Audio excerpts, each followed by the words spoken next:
പഴയ നിയമത്തിൽ ആചാരങ്ങളിലും വ്യക്തികളിലും സംഭവങ്ങളിലും മറഞ്ഞിരിക്കുന്ന ക്രിസ്തുവിൻ്റെ നിഴലുകളെയും അവയുടെ പൊരുളുകളെയും മനസ്സിലാക്കാൻ പരിശ്രമിക്കുകയാണ് നമ്മൾ ഈ എപ്പിസോഡുകളിൽ.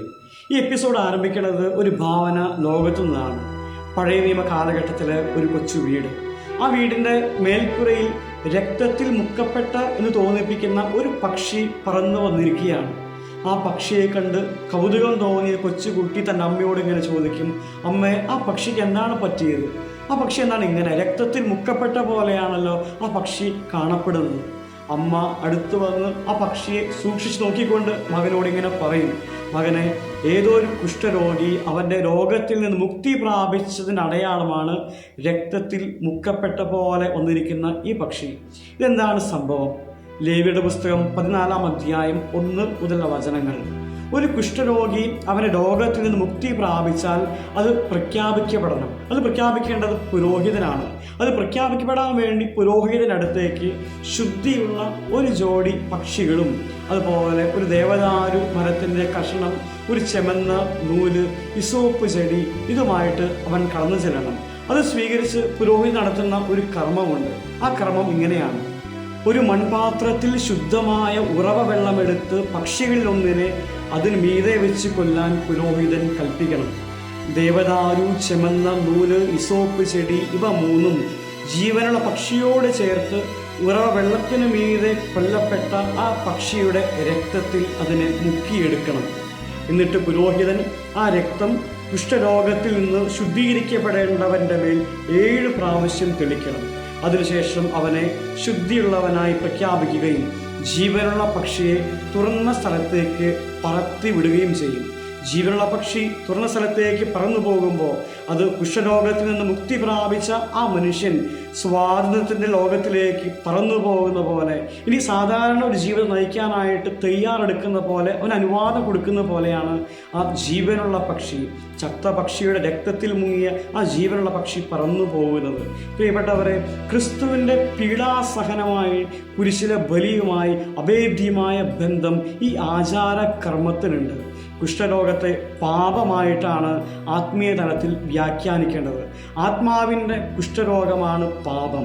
പാപത്തിൽ നിന്ന് ഒരു മനുഷ്യനെ ശുദ്ധീകരിക്കാൻ വേണ്ടി കർത്താവ് നടത്തിയ കുരിശിലെ ബലിയുടെ പീഡാസഹനത്തിൻ്റെ കൃത്യമായ ഒരു പ്രതീകമാണ്, നിഴലാണ് നമ്മളിപ്പോൾ കണ്ട കുഷ്ഠരോഗത്തിൽ മുക്തി പ്രാപിച്ചതിന് വേണ്ടി നടത്തുന്ന ഈ ആചാര അനുഷ്ഠാനങ്ങൾ. കുഷ്ഠരോഗിയെ സ്വാതന്ത്ര്യമുള്ളവരുടെ ലോകത്തേക്ക് തിരികെ പ്രവേശിപ്പിക്കാൻ വേണ്ടി കൊല ചെയ്യപ്പെട്ട ആ പക്ഷി ക്രിസ്തുവിൻ്റെ പ്രതീകമാണ്, ക്രിസ്തുവിൻ്റെ നിഴലാണ്.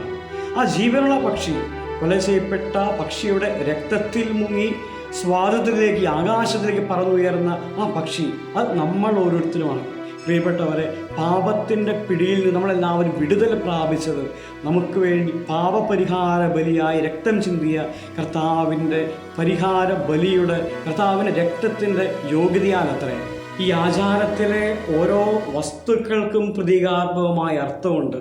അവയെല്ലാം തന്നെ ക്രിസ്തുവിൻ്റെ പാപപരിഹാര ബലിയുടെ നിഴലുകളാണ്. അതിൽ പൊരുൾ നമ്മൾ മനസ്സിലാക്കണം. ഇസോപ്പ് ചെടി ആദ്യമേ തന്നെ അത് ശുദ്ധീകരണത്തിന് വേണ്ടി ഉപയോഗിക്കുന്ന ഒരു വസ്തുവാണ്. 51-ാം സങ്കീർത്തനത്തിൽ ദാവീദ് രാജാവ് പാടുന്നത് നമ്മൾ ഓർമ്മയിലേക്ക് വരുന്നുണ്ടാകും. ഇസോപ്പ് കൊണ്ട് എന്നെ കഴുകണമേ, അപ്പോൾ ഞാൻ ശുദ്ധിയുള്ളവനായിട്ട് മാറും. ക്രിസ്തുവിൻ്റെ പാപപരിഹാര ബലിയിലൂടെ മനുഷ്യവംശത്തിൽ നടന്ന ശുദ്ധീകരണ പ്രക്രിയയാണ് ഈ ആചാരത്തിലെ ഇസോപ്പ് ചെടി സൂചിപ്പിക്കുന്നത്. രണ്ടാമതായി ചെമന്ന നൂല്, അത് ക്രിസ്തുവിൻ്റെ രക്തത്തിൻ്റെ പ്രതീകമാണ്. കാൽവരിയിൽ മരക്കുരിശിൽ ഒഴുക്കപ്പെട്ട ഗാഗുൽത്താ മല ഇറ്റ് വീണ കർത്താവിൻ്റെ തിരിച്ചോരയുടെ പ്രതീകമാണ് ആ ചെമന്ന നൂല്. ബൈബിളിലെ 73 പുസ്തകങ്ങളെ ഈ ചെമന്ന നൂല് കോർത്തിണക്കുന്നുണ്ട്. പഴയ നിയമം മുതൽ പുതിയ നിയമത്തിൽ കർത്താവിന് കുരിശിലെ ബലി വരെ കൂട്ടി ചേർന്ന് നിൽക്കുന്ന ഒരു ചെമന്ന നൂലുണ്ട്. ആ നൂലിനെ പറ്റി ഒരു എപ്പിസോഡിൽ നമ്മൾ കൂടുതൽ സംസാരിക്കുന്നതാണ്. ആ ചെമന്ന നൂല് കർത്താവിൻ്റെ നമ്മെ ശുദ്ധീകരിക്കാൻ വേണ്ടി അവിടെ നിന്ന് ഒഴുക്കിയ രക്തത്തിൻ്റെ പ്രതീകമാണ്. മൂന്നാമതായി ദേവദാരു മരം.